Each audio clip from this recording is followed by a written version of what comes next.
Oh, I didn't realize I was live. All right.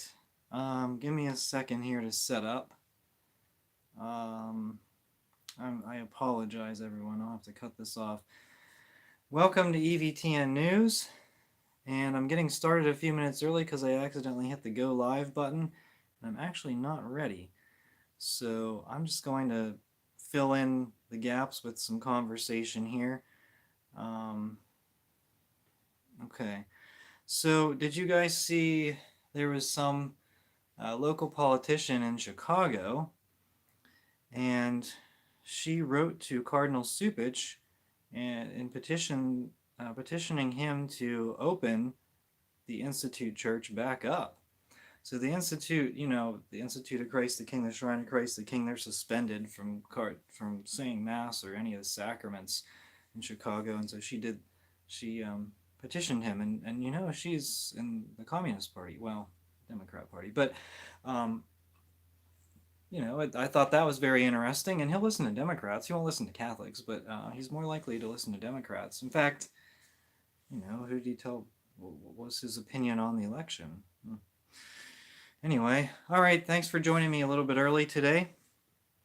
I'm going to get started with my first story. I don't have the link to the story I talked about with Supich, but I do have the link to this one and the rest of the stories that I'm going to be talking about later on.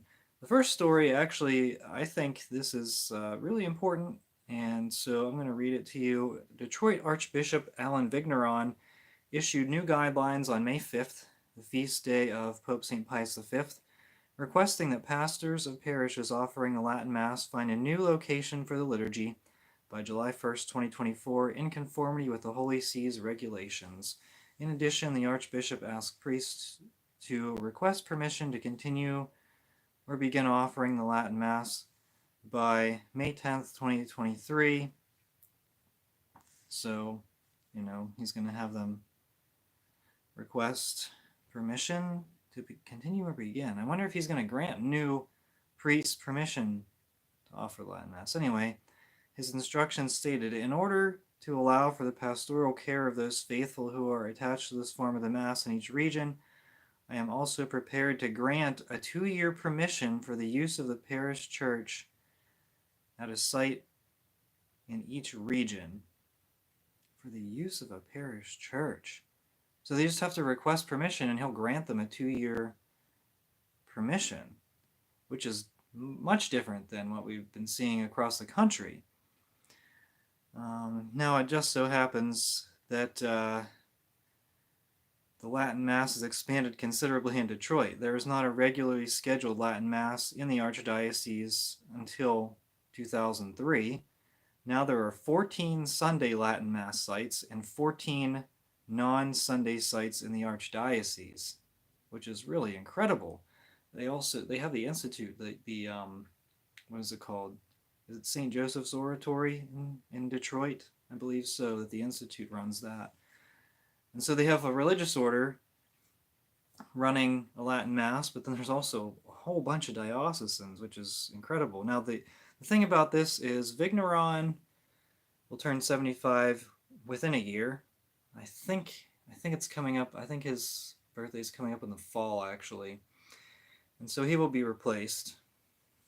He won't last the 2 years that he's granting. He will grant an exception for 2 years, but he won't last for 2 years, and so the new archbishop could come in and wreck that. But I mean, that's good to see from him. And why aren't other bishops doing that?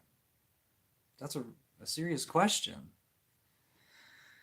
I think you should be asking, if your bishop is banning the Mass and all that nonsense, then maybe take a look at this article, take a look at the document that Vigneron released, and share that with your bishop and say, hey, why is he doing this and you're not? Why are you destroying our community? Really, that's what should be asked of any bishop, really. Oh, the Vatican's telling me to. Really? What's the Vatican saying about LMNOP blessings? No.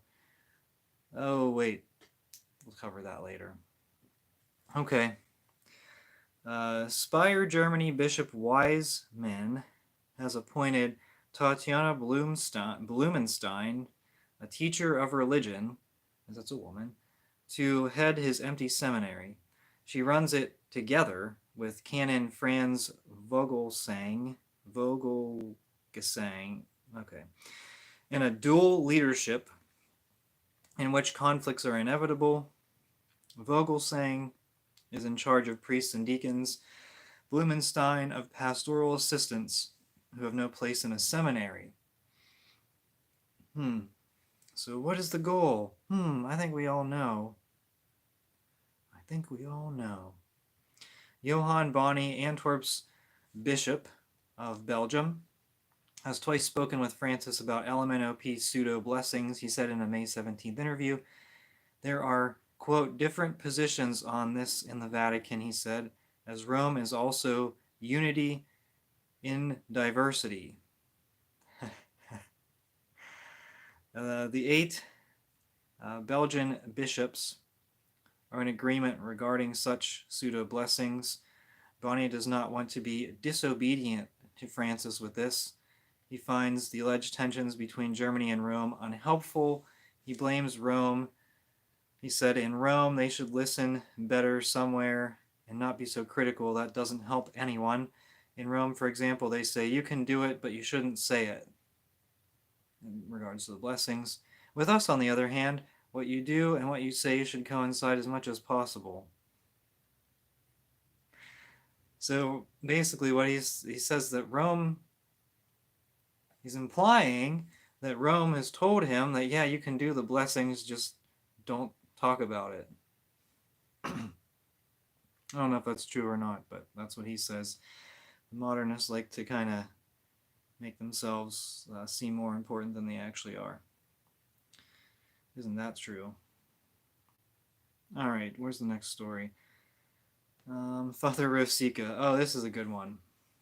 Former Vatican spokesperson and plagiarist Father Thomas Rosica is scheduled to facilitate the called a retreat. It's called Seeing with Heart, a day of reflection at the Jesuit-run Manresa Spiritual Renewal Center in Pickering, east of Toronto, Canada, on June 3rd. It is a conference for parents of LMNOP young adults. Great. Rosica is the former CEO of Canadian-based Salt and Light Media Foundation, an apologist for Pope Francis. He previously enjoyed many prominent positions in the church, including serving on the board of several universities and playing an integral role in the controversial 2015 Synod on the Family, where he pushed a pro-LMNOP agenda and claimed there is a, quote, sexual nature to the Eucharist. He was relegated to obscurity after it was discovered in 2019 that he copied and pasted other people's work without attribution for his essays, speeches, journal articles, op-ed pieces, and books for over 3 decades. On Thursday, May 18th, LifeSite News reporter Stephen Cox dialed the number listed on the pamphlet, this pamphlet for this retreat, for Mike Hyland, the contact person for the retreat. And there's an entertaining interview. I'll read it. It's pretty funny. So he said, hi, I'm looking for Mike Hyland. I'm a reporter with LifeSite News. I emailed yesterday. I had a couple questions about a retreat upcoming. Is Mike available? And can I ask? And he got Mike on the phone. He said, can I ask, do you know what the retreat is about? Yes, it was about Father Rosica's retreat for LMNOP young adults. I just wanted to ask about that. I'm going to write a story about it. It's a bit concerning. The guy said, I see. Yeah, I don't think I'm interested in answering your questions. Is there a reason why? This is for parents and you're not a parent. How do you know that? I'm only talking to parents at this point. What if I am a parent? Well, are you? Do you have a child who is LMNOP? Well, the retreat says for parents of LMNOP children. What is an LMNOP young adult? Are you saying someone can be different gender? Are you a parent? If you're not a parent, I don't wish to speak to you. Okay, so and so it kind of went on. He said, "Are you aware of Father Rosika's history of plagiarism?" And the guy responded, "I'm aware of Father Rosika's incredible faithfulness to the church, for his sound teaching, for his love of God and love of the church. I'm aware of all of that." So then he said, "What is sound about calling LMNOP not intrinsically disordered?" And then he hung up.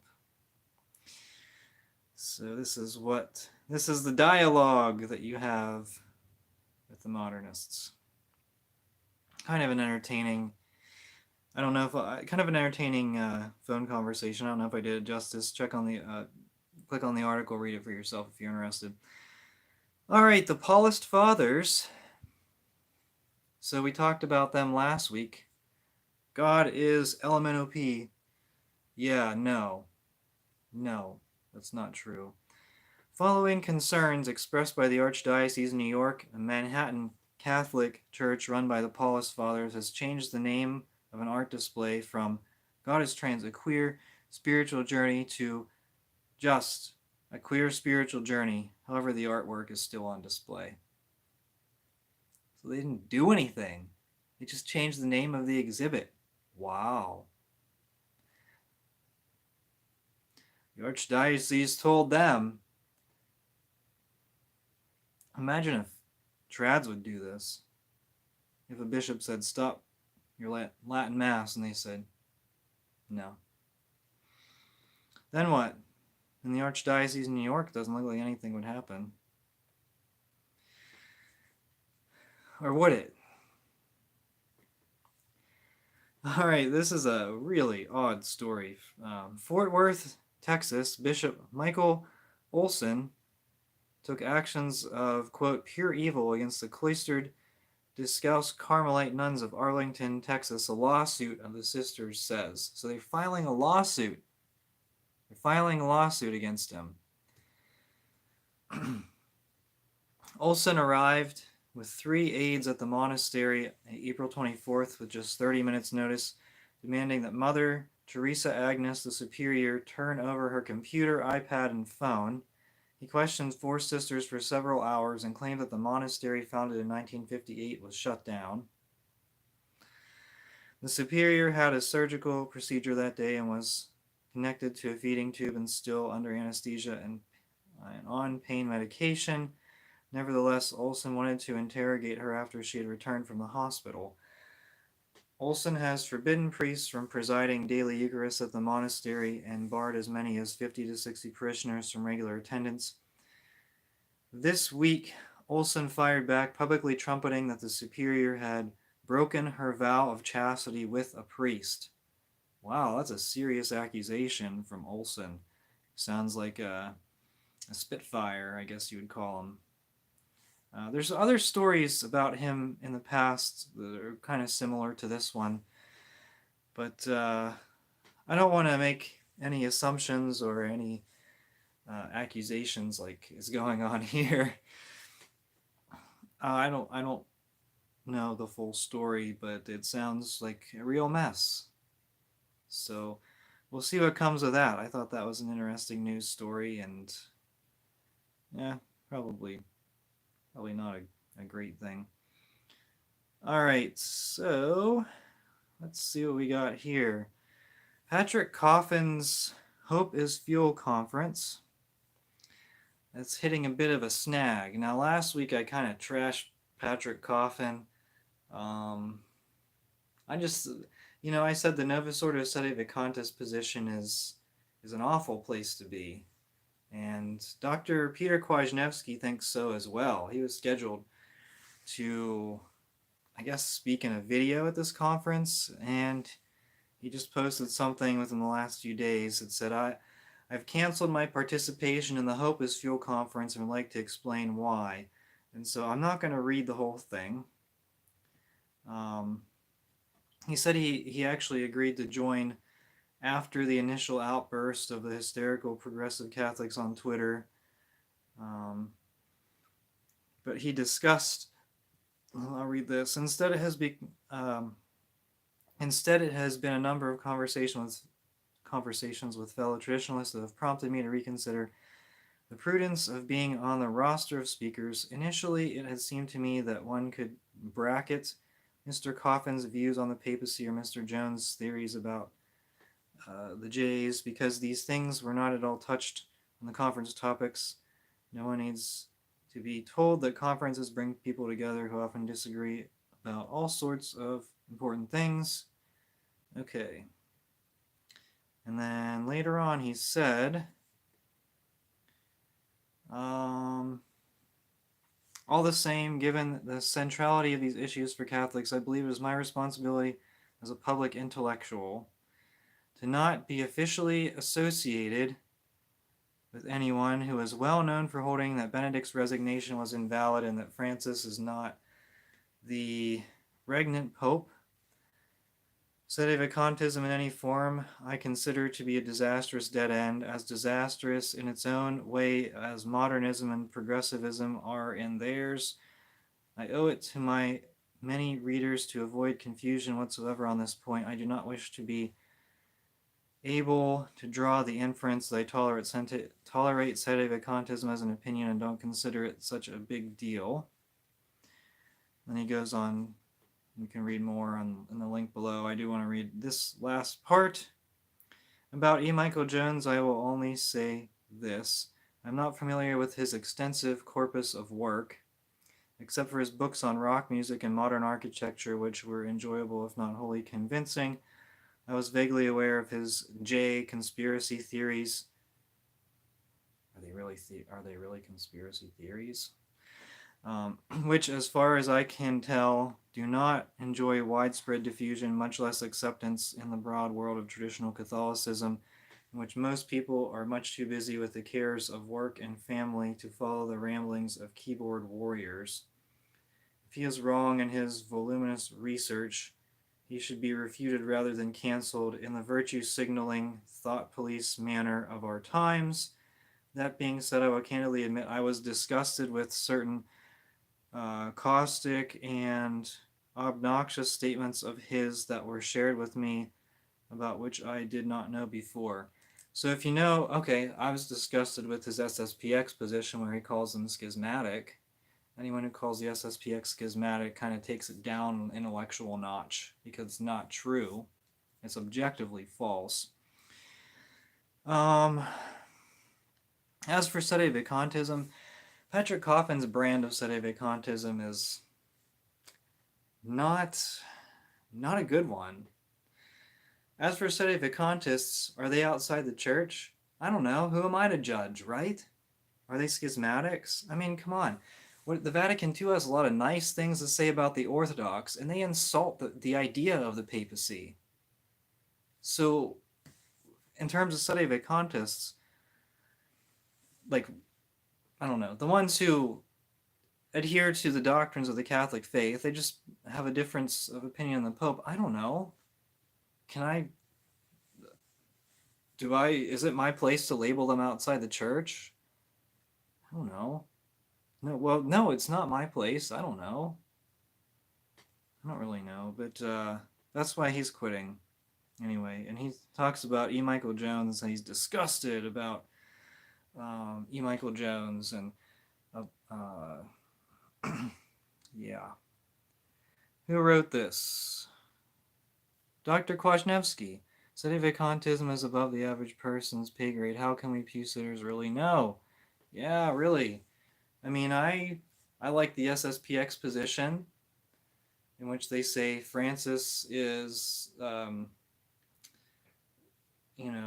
Francis is occupying the chair of papacy, and, they acknowledge him as the Pope. I think that's my position that I agree in. When we had 3 popes, whole generations of people lived and died without knowing who was really Pope. And there were actually, believe it or not, there were saints who believed that the wrong Pope was actually the Pope. So we don't really know. And I think, I don't know. I mean, obviously Benedict's not Pope. He's no longer alive. But with the Novus Ordo Sedevacantis position, well, from Patrick Coffin, basically, no priest says a valid mass, right? Because almost every priest in the world, Catholic priest, acknowledges that Francis is Pope. So Peter Kay is such a careful scholar, but why can't he do his own research on the Jays? Cut me a break. You know, E. Michael Jones, the one of the points that really stands out, he says abortion, I said a key word, I said a forbidden word, but it's a J sacrament. And he pointed out 100 some, I don't know how many, did you say 120, 100 plus organizations affiliated with the Jays that support abortion. And even the Jays, some of them say that abortion is a religious right. Abortion and he says abortion is a fundamental J value. Is it true? Some of them even acknowledge that. So if they're acknowledging that, and some of them, there's a few that are not. He got in an argument with a conservative J or whatever, conservative, who said, no, that's not the religion of the Jays. He said, really, are you going to excommunicate these people that disagree with you, that are in your same religion? And so I think some of the things that he says are worth taking note of.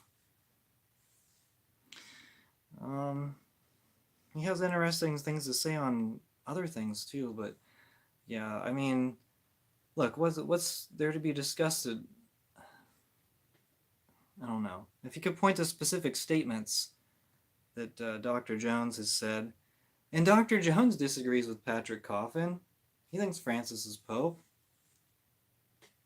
So I mean, I don't know. I guess if you're in like sort of like a semi-conservative Novus Ordo circle, maybe that's your thing. But the conservatives have no spine. Enough theologians have said the SSPX isn't in schism. Francis is such a bad pope that we're entering a time of diaspora. Yeah, I guess. I mean, you know, I think, I don't know what it's going to take. I don't know. And I do think the church is just going to continue to shrink. I mean, you see the numbers and you see the bad ideas. Like, I just saw something today about like a children's liturgy of the word. Have you heard about that? You dismiss the children at the reading times, and then they have their own readings, and of course the gospel's probably read by a woman. How many of the kids actually stay Catholic? But, you know, in this era of active participation, the readings are an oblation for the living and the dead. So if the readings aren't even in English, like at the Latin Mass, you know, during the sermon, or right before the sermon, sometimes the priest, it depends which parish you're at, the priest will read the day's readings in English, at least on Sunday Mass, at Sunday Masses, maybe not during the week. But you know, the priest doesn't even have to do that because the readings are an oblation for the living and the dead. And so you can read along with it in your missal, or you can just pray. It's not, I mean, it is for you, but it's not about you understanding the readings. You can go somewhere and read them yourself, right? You're not going to get through the whole Bible if you go to the entire Novus Ordo 3-year cycle. It doesn't even contain half of the Old Testament in those readings that they read in 3 years. So they wanted to add more scripture, but it ended up that it doesn't matter because it doesn't cover a lot of the Bible. You can read those yourself. Do a Bible in a year. I'm doing a Bible I have a Bible in 3-year plan. That conservative was Ben Shapiro. It was him that cornered Barron on the privileged way question. Okay. Yeah, I don't know. I mean, who am I? Just a random dude on YouTube. But, you know, this active participation stuff. I mean, yeah, take the kids somewhere else, and then you can give them lollipops and have them play games while the priest is giving his homily that may or may not be relevant to the modern world. And I don't know. I don't know. It's crazy. Okay, that's it. That's all the news stories I have. I appreciate your comments, everyone. And until next time, this has been EVTN News. Thank you so much for watching.